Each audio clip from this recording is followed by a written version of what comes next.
fighting for their survival, sitting on a 1-point lead kontra San Mig Coffee. Magumarjan pa rin po ang inyong lingkod. Kasama natin si Dominic Uy. What a hard-fought first half, Dom. Silipin na kagad natin yung mga highlights natin, pero ang tinututukan natin sa gabing ito, yung magkalabang import para dito sa Alaska at San Mig Coffee. Uunahin natin etong yung marquee matchup nga, no, ng parehong import.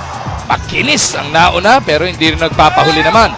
Etong si Marcus Blakely, talagang sa loob, kung magtiktigan. Itong dalawang ito, pakita rin naman ito si McInnis ng outside shot kanina, pero yung energy ni Blakely, hindi mo naman talaga matatawaran. How did McInnis do? Wendell McInnis really taking all his shots from inside. Isa lang yung kanyang outside shot, 14 points in the first quarter. In the second quarter naman, 23 points in total. So naka 9 points siya in that second quarter. So Wendell McInnis being that strength inside for the Alaska. Ito namang si Marcus Blakely, tumira din na isang tres. Ang problema, hindi pinalad. Well, Marcus Blakely, that's really not his shot. At napilitan lang siya itira yon. But most of his shots also coming from the inside and the free throw line. So makikita mo yung check na yun. That's a made basket. Those are 5. So 10 points nang galing sa loob. Then yung 6 na puntos nang galing naman sa kanyang free throws.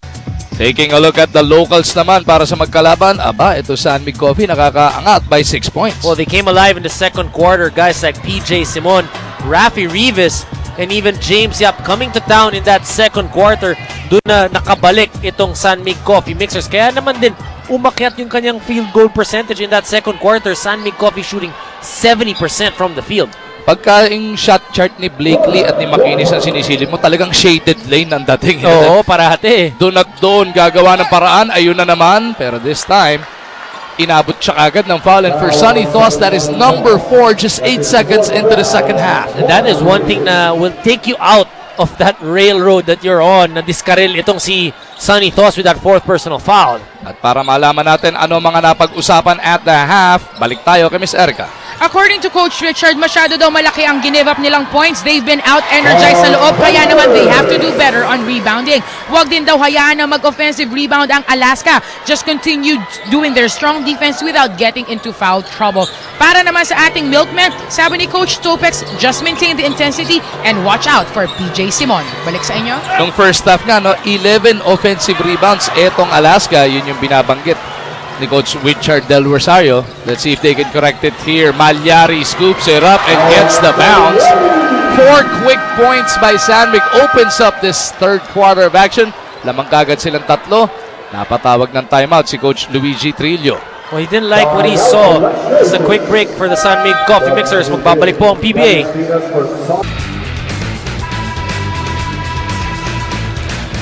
Back for more of this quarterfinal matchup ng San Mig Coffee and the Alaska Aces. San Mig, ganda ng umpisa dito sa third quarter.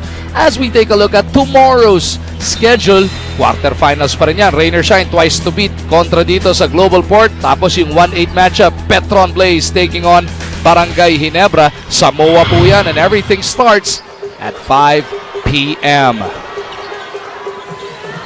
Abueva with the leather, Alaska. Barely a minute into the third with some concern, and what a play they drew up, and Abueva and Espinas executing to perfection. Similar play kung ano yung ginawa ng San Mig Coffee, binigay din ng Alaska Aces. Mirror images ba? Wala akong sinabi. Similar lang sabi ko. Baba sa isa, abante na San Mig. Blakely, pinuyog ng dalawa, bulagta pa sila dalawa doon ni Abueva. Everybody concerned all of a sudden, pero si Blakely just walks away. Well, right before that timeout, Blakely and Abueva had a few things to say to each other. Espinas ang napituan ng foul, pero their momentum, both gentlemen taking themselves into each other as they both crashed hard to the floor. But pareho naman silang umiwas sa isa't isa eh. So nothing to be concerned about. Knowing lang na si Abueva yan at si Blakely yan, biglang teka lang. Awatan muna kagad. And right away, the referees were there to make sure that they separate the players. Blakely misses on both free throws. He's now 6 of 17 from the free throw line. Hazul looking for Espina. Shot clock is at 5. Gabby forced to put up the 3. Yap tracks it down. Kakataong dagdagan ang kanilang 1-point na kalamangan. Abueva kicks that letter away. Sideline inbound to para si San Miguel Coffee. Binilisan ni Devance yung pasa. Pero si Espinas ready naman doon. Dito kay Blakely. Marcus! It cleans up his own mess. Good primary defense that time by Gabby Espinas, but the other guys from Alaska have to help itong si Espinas off that offensive board. McInnes operating underneath. No. Bola nasa lo ni Hazul. Di maipasok yung tres. Pingris loses it. Abueva stretches for the layup. Coming alive itong si Calvin Abueva. The energy that they are looking from him coming in here in the third quarter. 5 points in the game para dito kay Calvin. Pingris looking for Devance. They go to James. Nice up fake. Natapik na yung bola. Ang problema, sinalo ni Devance. Out of bounds na. Slowly but surely, the Calvin Abueva factor coming into play.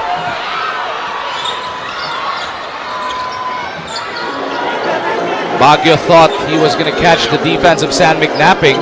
Abueva launches a three. Doesn't work. Devance boxing out Espinas. Ito na si Blakely sa kabilang dulo.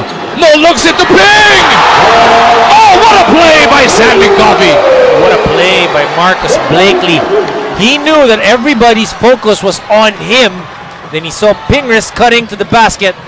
5th assist para kay Marcus Blakely. Malyari gambles. Hazul makes some pay. Big shot by RJ Hazul. Hasn't really been playing too well. And good thing that he started here in the third quarter. Nakakabawi siya for the Aces. Tabla na naman tayo. 66-66. Blakely breaks it. May kasama pang foul. Flagrant pang iimbestigahan dahil inilabas daw yung paa.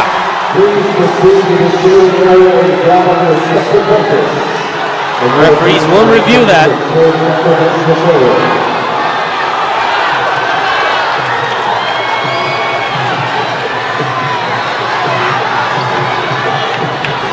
Officials wanting to separate that to si Abueva and Ping. Sabi ni Ping, relax. Wala naman kaming ginagawa. Take another look at it, Dom. Reverse angle to. This is that play on Blakely. Oh, yun nga. Abueva Foot of Abueva. caught sticking that leg out right underneath Marcus Blakely. Hindi na niya sinabayan no? Naiwanan na siya Nauna na itong si Marcus Blakely.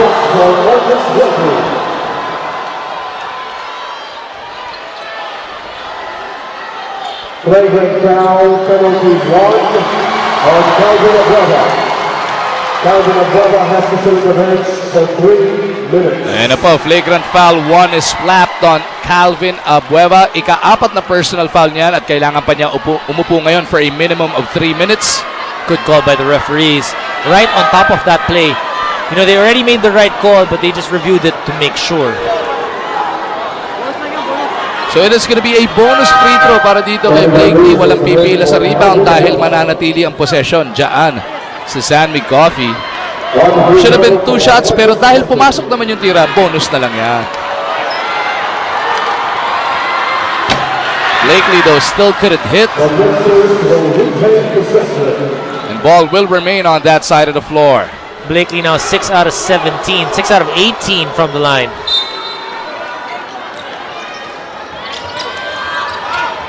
Malyari goes over to the left. Devance hinahanap. Ito si Blakely. Espinas trying to body up on Marcus. Foul off on the spin. The San Miguel Coffee Mix is going to Blakely exclusively pretty much dito sa ating quarter na ito, trying to get more of the Alaska Aces into foul trouble. Pangalawa yung para kay Espinas. Blakely misses. Pingris is there to clean it up. Pingris has gotten away with those things. Nakikita niya na yung depensa nakafocus dito kay Blakely. 10 puntos para kay Pingris, 6 dito sa third quarter. Azul looking for McInnes. Battle for position with Devance results in a foul. As we take a look at this Rexona Power Rebound, brought to you by Rexona Men with 50% more long-lasting protection, so you can do more. Pingris doing what he does best. Weak side offensive rebounding, Deadly talaga si Sakuragi pagka ganyan. Toss at the post. Pingris trying to stop him. Sonny makes his move. Spinning a pass to the wrong man. Yap playing the lanes. Yap attacking Baguio. Yap creating space. Yap gets the 2 points. We talked about the improved defense of James Yap. That time, making it difficult for Sonny Toss to spin and then getting the steal ended to 2 points. 72-66. San Mig Coffee taking this game by the horns. A win tonight books them a date with Meralco sa ating semifinals. But if Alaska can pull this one off, magpepuwersa sila ng do or die ball game this coming Friday. Casio redeployed here by Coach Luigi Trillo. Casio sneaks one in. That's the second time that Casio's able to sneak a layup in. They're gonna need some points from JV Casio. Pingris kontra McInnes. 12 to shoot. Ping spins baseline. Fouled by McInnes, and Mark will through to the line for 2 shots. Check out how Mark Pingris, kung paano niya sinetap yung move na yun. Dribbled a couple of times. He was favoring to the middle. To the middle. Biglang spin baseline. Spin baseline going to his strong side. Pitin nga lang yung kanyang unang free throw. Ito yun, Dom. This is that move, really setting up Wendell McInnes in that quick spin to the baseline, leaving McInnes with no other choice but to foul him. Dadalin mo yung bigat mo sa kanan, biglang kaliwa ka pala pupunta as we send it over to Erica. Marami na daw pinagdaanan together ang San Mig Coffee Mixer, sabi ni Mark Pingris. Kaya naman sometimes he can't help but feel emotionally protective over his teammates. But now he knows better to just focus on the game. Huwag na lang daw magpapapekto sa ibang mga nangyayari sa court dahil looking at it at a different perspective, it's selfishness din daw somehow kung hindi full attention ang ibibigay niya sa laro. Yun yung inalala kanina ng officials, nung nilapitan ni Pingris si Abueva, inawat kagad. Pero Pingris was just there standing. Yun nga kasi may instinct si Pingris na pagka sinaktan mo ang kakampi ko, you will hear it from him. Pero right now, he picked up his 5th personal foul. Mabilis mag-rest back itong si Mark Pingris. That's a great trait, but at the same time, through maturity, yung sinabi nga niya na selfishness. Also, because he is most effective when he's on the court. Ang problema ngayon, mapepwersa siyang upo. Pingris picks up his 5th personal. Blakely and Devance have 3 personals each para sa San Mig. Dito naman sa Alaska, De La Cruz has 5, Thos and Abueva tig-4, Baguio and McInnes tig-3.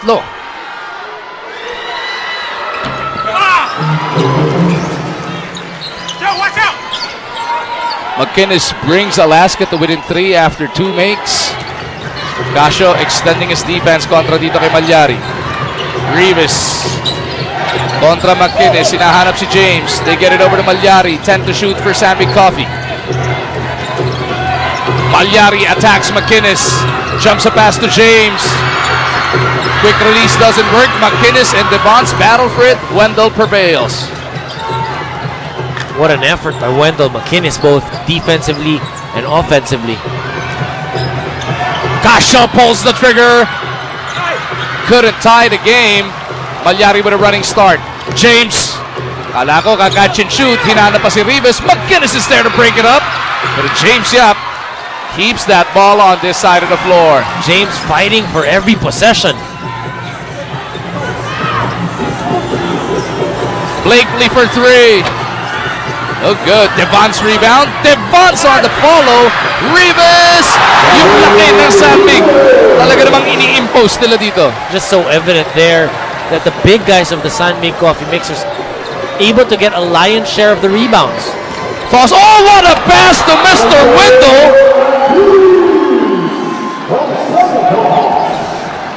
Sonny, beautiful feed there for the easy jam.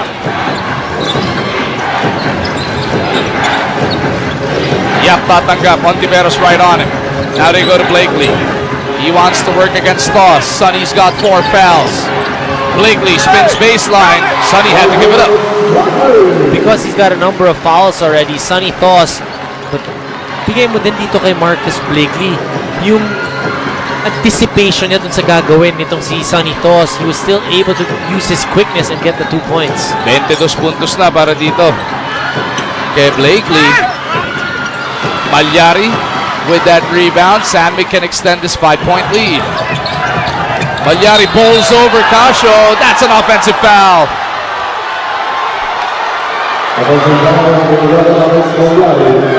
Coach Tim Con could not believe it. JV Casio sacrificing his body there. JV Casio also knew what Alex Malyari was trying to do. Inunahan niya sa posisyon. Alam mo kasi pag ikaw si JV, sila Eman Monfort, alam mo naman pag palapit na yung mas malaking point guard at nandun kayo sa bandang ilalim, popostehan ka na eh. Bata ka pa lang ginagawa na sa'yo. Oo. Hindi naman first time nangyayaring may poposte sa'yo. As McInnes finds De La Cruz. Buto to, inabot. 10 segundo natitira sa shot clock na itong Alaska. Triple towers, no? Blakely, Devance, and Rivas. McInnes, no? Gets the basket. May kasama pang foul. What a move by Wendell. Kung kaya nilang gawin kay Tony De La Cruz, kay Wendell McInnes, hindi nila pwedeng gawin yon. Just so strong itong si Wendell McInnes. Look at that pass. And once that he gets that dribble, three guys, the three big men with the wingspan and the athletic ability could not stop the Alaska import. Pinalian lang sila. Nakakuha na yung basket. Di nga lang nakompleto yung 3-point play opportunity. 77-74 to San Mig by 3. Blakely kontra Espinas. Blakely na ipit. Forced to give it up. Baroka bagong balik. Casio all over him. 2 to shoot. Baroka's gotta go. Oh, what a bailout by Mark Andy Baroka. Did not panic itong si Mark Baroka. Only his first 2 points, but impact points para kay Baroka. Espinas gustong bawiin kagad sa kabilang dulo. Working against Devance. Espinas lost that leather. Simon picks it up.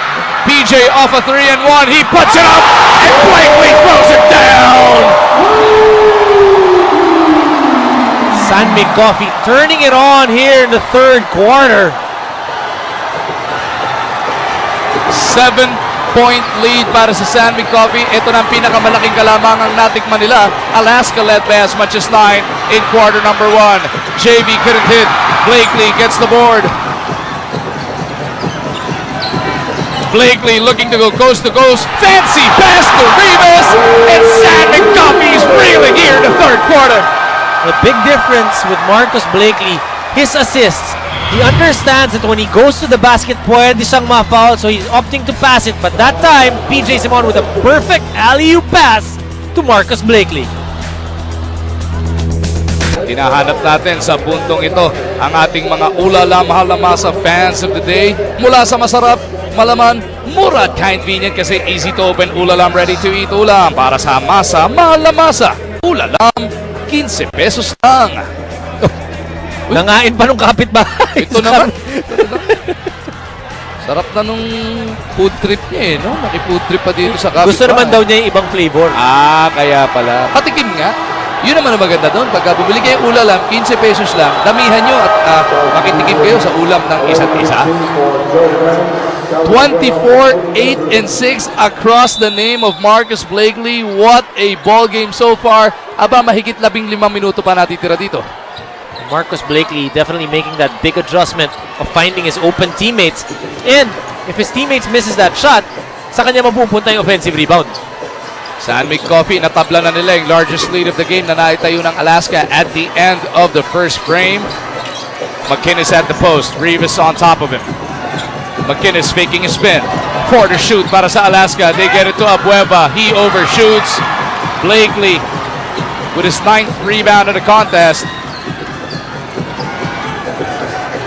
Baroka may tangan ng bola.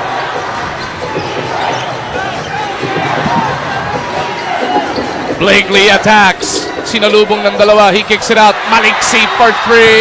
In and out. JV looking to settle things down. Hinahanap nila si Espinas pero handang-handa si Blakely at Rivas doon. As we head into the San Mig timeout. Quarterfinal matchup, Alaska kontra San Mig Coffee. Silipin po natin ang ating Photon Thunder Drive. Ito kanina lang, shot clock winding down. Mark Baroka puts his head down. No problema. He gets the finger roll. Brought to you by Photon. Empower your business. Magu, taking the cue from that play, you know how deep are the San Mig Coffee Mixers? Nag-start tayo ng third quarter, Mark Pingres yung nagpapakita. Nung pinaupo siya, pinakita naman ni Rafi Rivas of those assist pass by Marcus Blakely. Then pumasok din yung PJ Simon. And then nandyan pa yung Alain Maliksi. So just so many weapons for the San Mig Coffee Mixers. If it's the first group or the second group, pareho lang yung level. Alaska down by 9. Let's see how they respond. Baguio to Abueva, faking that jumper. Abueva cradles that leather, forces it up and out. Parroca, jackrabbit rebound. Here comes San Mig Coffee, looking for Rivas. Casio breaks it up. McInnes looking to push the action. They go to JV. Maliksi, right there. Toss from Abueva, taken away by Parroca. 2-minute warning in the third quarter. Devance to Maliksi. Nakita si PJ. The one-hander. Simon couldn't deliver. Rivas is there for the stick back. Another offensive rebound for the San Mig Coffee Mixers, just making the Alaska Aces pay. Makibalita ka muna tayo at this point with Miss Erica.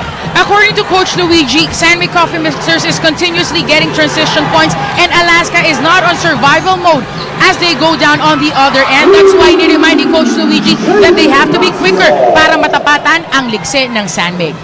Nawala na nga si Pingris pero hindi pa rin matapatan. Well, 5 fouls lang, babalik pa si Pingris. Hindi pa rin matapatan ang Alaska yung quickness and energy ng San Mig Coffee. Well, that's what Coach Richard Del Rosario told Erica kung ano ba yung naging kulang nitong San Mig Coffee Mixers in the first 2 quarters. Maliksi overshoots. Alaska on the attack. JV hitting 3 moments ago. This time around, Parroca extending his defense. Toss looking for McInnes. Now he puts it on the floor. Sonny goes glass for the 2 points. 8 points in the first quarter, 2 points in the second, needing more of his points here in the third. Nabasa ani mga bante ng San Mig Coffee. Less than a minute remaining in this third frame. Simon, inabot ni Cyrus Baguio. That'll be foul number 4.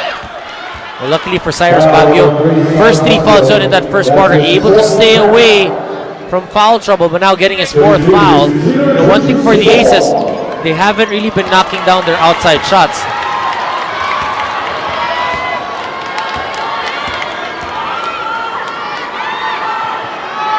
PJ Simon, 11 across his number, make that 12.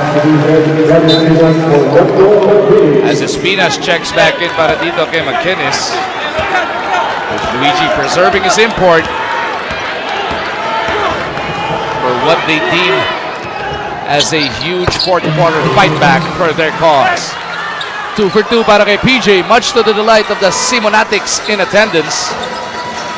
Baguio na nagtabit ng bola rito. Casio finally gets his hands on it. Feeding Espinas. Pinali pa, pinabanda. Pasok ang kanyang tira. The San Mig Coffee has been effective of sticking it to the gutted defense of the Alaska Aces. In turn, kailangan din gawin yun ng Alaska. PJ, step back jumper, 16-footer. Ilis pa na. Off the bench points for PJ Simon. 15 na yan.